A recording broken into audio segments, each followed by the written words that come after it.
Thank you madam. दोस्तों नमस्कार, मैं डॉक्टर श्याम गोलो फिर से एक बार आपका इस ट्रेनिंग में सेशन में स्वागत करता हूं। मैं आशा करता हूं कि आप सभी लोग स्वस्थ हैं और आप अपने साथ अपने परिवार का यानी घर का परिवार और एमसीएल परिवार दोनों का ख्याल रख रहे हैं। मैं ये भी उम्मीद करता हूं कि आप सभी लोग 1 घंटा बहुत अच्छी एक्सरसाइज कर रहे हो, अपने हार्ट अपने लंग को मजबूत कर रहे हो और अपनी इम्यूनिटी को बढ़ा रहे हो। तो चलिए शुरुआत करते हैं आज के इस सेशन के साथ। दोस्तों हमने एक नए पर्व की शुरुआत की है और इस नए पर्व में हमें अपने परिवार को एक बिजनेस परिवार के रूप में स्थापित करना है। मिराकल इनफिल्स लिमिटेड एक बिजनेस कॉर्पोरेशन है जो सस्टेनेबिलिटी सेक्टर में काम करती है, जो सस्टेनेबल ईंधन, सस्टेनेबल फूड और सस्टेनेबल चीजें बनाती है और बेचती है। सन 2025-26 में उनका ये रिपोर्ट कार्ड है, उनका इतना टर्नओवर है और उनका इतना प्रॉफिट है। तो एक अच्छे रिपोर्ट कार्ड के साथ, एक अच्छे अंकों के साथ हमें अपने आप को, अपने परिवार को एक बिजनेस परिवार के रूप में स्थापित करना है। और इसके लिए एक्चुअली कौन से बिजनेस करेंगे इस साल, इसकी भी पूरी प्लानिंग, रोड मैप हमने तैयार करके रखा है। हमें इसमें 25 सीएनजी प्रोजेक्ट करने हैं, 200 एमकोल प्रोजेक्ट करने हैं और हमारे हर एक परिवार के लेवल पे, हर एक उद्योजक के लेवल पे हमें बिजनेस का निर्माण करना है। और दोस्तों इसके लिए फंडिंग का पूरा इंतजाम, पूरी तैयारी हमने की है। और आज फंडिंग का स्टेटस यह है कि इस फंडिंग को लेके जो भी ड्यू डिलिजेंस था, जो भी कंप्लायंसेस थे, जो भी डॉक्यूमेंटेशन था, वो पूरा हो चुका है और अभी डिस्बर्समेंट इस सोमवार से शुरू हो जाएगी। दोस्तों ये फंडिंग ट्रांचेस में यानी किश्तों में आएगी। इनिशियली पहले 1-2 इसके जो ट्रांच है, जो किस्तें हैं, वो छोटे रहेंगे। इसका कारण यह है कि ये जो फंडिंग जो आ रही है वो स्पेसिफिक पर्पस के लिए आई है और ये फर्स्ट ट्रांच में ये देखना जरूरी है कि इस फंडिंग का उपयोग उस सही पर्पस के लिए हो रहा है कि नहीं। इस फंडिंग का उपयोग करके आप उसको उसकी प्रॉपर यूटिलाइजेशन रिपोर्ट दे रहे हैं कि नहीं। इस फंडिंग के साथ उसकी ऑडिटिंग, उसकी अकाउंटिंग सही हो रही कि नहीं। और 1-2 ट्रांचेस के बाद जब ये पूरा एस्टैब्लिश हो जाता है, जब ये एस्टैब्लिश हो जाता है कि मैनेजमेंट, ये लोग अच्छे लोग हैं जो सही पर्पस के लिए इसका इस्तेमाल कर रहे हैं, ये लोग इमीडिएटली उसका यूटिलाइजेशन रिपोर्ट भेज रहे हैं, इसकी ऑडिटिंग, इसकी अकाउंटिंग अच्छी तरह से हो रही है, तो फिर सिस्टम चलता रहता है। तो एक तरफ से ये फंडिंग की व्यवस्था चलती रहती है और दूसरी तरफ बिजनेस की व्यवस्था चलती रहती है। दोस्तों ये एक बिजनेस, ये फंडिंग यानी एक बैंक लोन जैसे ही होता है।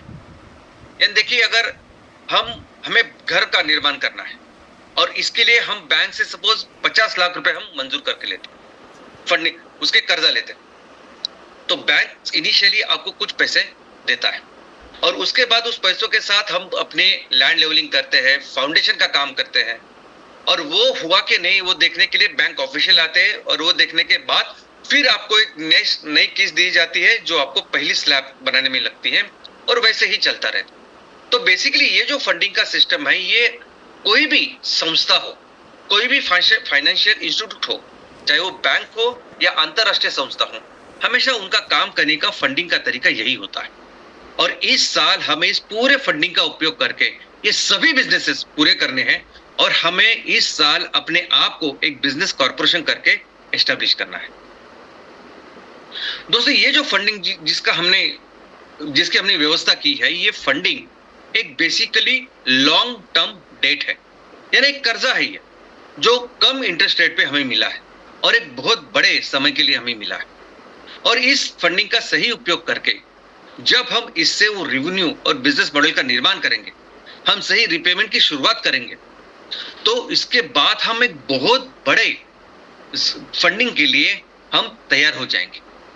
ये कर्जा ऐसे होता है कि जो हम सबको मेहनत करके, काम करके इसको पूरा करना होता है, लेकिन एक बार अगर आपने उसको सही तरीके से किया तो आप एक बहुत बड़े फंडिंग के लिए तैयार होते हैं। यानी ये भी उसी बैंक जैसा ही है। अगर किसी बैंक से हमने 50 लाख रुपए अपने बिजनेस के लिए लिए और उससे अगर अच्छे बिजनेसेस किए, तो बैंक नेक्स्ट टाइम आपके विदाउट एनी कोलैटरल आपको 5 करोड़ का जो कर्जा है वो मंजूर करता है। वो क्यों करता है? क्योंकि चाहे वो बैंक हो या कोई अंतरराष्ट्रीय संस्था हो या कोई वित्तीय संस्था हो, ये सभी संस्थाएं एक उनका बिजनेस ही कर रहे हैं। ये सभी संस्थाएं एक फाइनेंशियल सेक्टर में आते हैं जो दुनिया का सबसे बड़ा फाइनेंशियल सेक्टर है, जो बिजनेस सेक्टर है, और वो है फाइनेंस। दोस्तों फाइनेंस सेक्टर में जो प्रोडक्ट है वो है पैसा। यानी वो अपना प्रोडक्ट, अपने पैसे हमको देते हैं और उनका जो इंटरेस्ट होता है वो उनका होता है प्रॉफिट।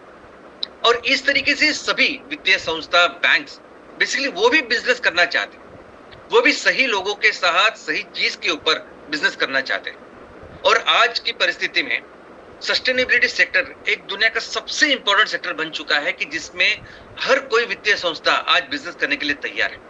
और ऐसे समय में जब हम अपने आप को एस्टैब्लिश करें, हम ये दिखा दें कि हम सही तरह से बिजनेस कर रहे हैं, हम सही तरह से इस पैसे का इस्तेमाल कर रहे हैं और इस पैसों के साथ हम एक अच्छा रेवेन्यू, प्रॉफिट का निर्माण कर रहे हैं, तो हम एक बड़ी फंडिंग के लिए अपने आप को तैयार कर रहे हैं। और दोस्तों, ये बहुत और बेहद जरूरी है।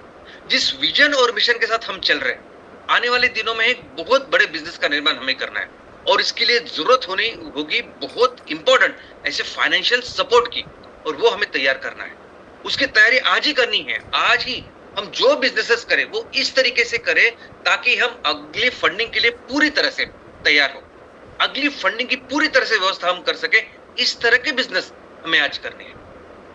और ये अगर करना है तो हमें सीखना होगा कि किस तरह से ये बिजनेस किए जाते हैं, किस तरह से इस पेमेंट का, इस फंडिंग का उपयोग करके उस तरह से बिजनेस साइकिल का निर्माण किया जाता है, किस तरह से उस रेवेन्यू का निर्माण किया जा सकता है कि जो देख के ये अंतरराष्ट्रीय संस्था, ये बैंक, ये वित्तीय संस्था, ये फिर अगली फंडिंग के लिए हम हमारी पूरी व्यवस्था करते हैं। और ये समझने के लिए हमें कोई टेक्निकल डिग्री की जरूरत नहीं है, हमें सिर्फ जरूरत है स्ट्रॉन्ग कॉमन सेंस की और दिल के साथ, लगन के साथ वो काम करने की।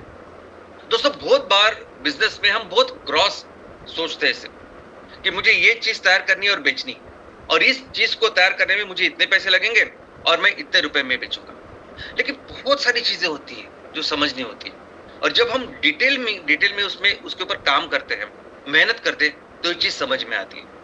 ऑफ कोर्स आज एक्सपर्ट्स है, प्रोफेशनल्स है जो हमारी सहायता करते हैं और वो होंगे भी हमारे साथ, लेकिन as a entrepreneur, as a उद्योजक, ये चीज समझना बहुत इंपॉर्टेंट है। दोस्तों, इसमें नंबर 1 चीज जो होती है किसी भी बिजनेस में, वो होती है कि उस बिजनेस के साथ आप एक रेगुलर रेवेन्यू का निर्माण करें।